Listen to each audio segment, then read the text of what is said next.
Tatapusin ngayong taon ng Department of Public Works and Highways o DPWH ang nakatenggang Udalo Bridge sa Occidental Mindoro. Samantala, ang karugtong na kalsada ay target namang tapusin sa 2027. Pinamamadali na ni Pangulong Ferdinand Marcos Jr.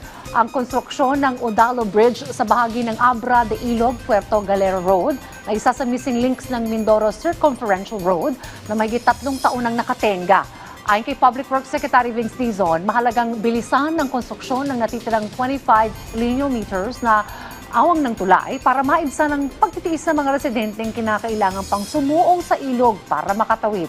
Dagdag pa ng kalihim, tatapusin din ng ahensya ang halos 7 kilometrong putol na bahagi ng Mindoro Circumferential Road matapos kansilahin ang kontrata ng mga diskaya. Kalungkot kasi buhay ng tao yung pinaggagaruan dito di ba? Nakita mo naman kanina yung mga nagmumotor. Buti ngayon, summer, nakakadaan si Kahoy. Paano pag tag-ulan, di ba ka na makakadaan dyan?